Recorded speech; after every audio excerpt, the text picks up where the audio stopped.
waxaa maanta koronlaan u baaqday kulankii baarlamaanka Soomaaliya ay ku yeelan lahaayeen xarunta golaha shacabka ee magaalada Muqdisho caasimadda Soomaaliya kulanka baarlamaanka ayaa waxa shir gudoominayay gudoomiyaha baarlamaanka Maxamed Sheekh Usmaan Jawaari waxaana soo xaadiray xildhibaano gaaraya 125 xildhibaan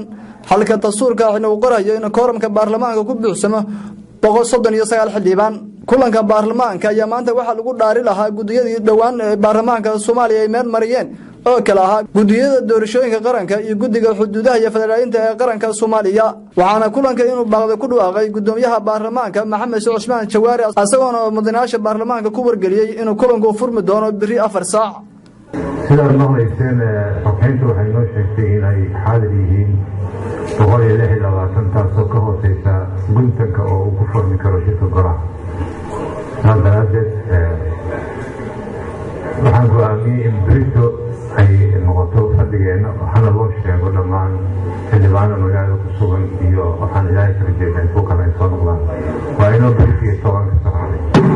gudiyadan maanta la dhaari lahaa ayaa waxa hor yaala hawlo shaqo taasoo muhiim u ah hiisiga 2016 ee dowladda federaalka Soomaaliya ay higsanayso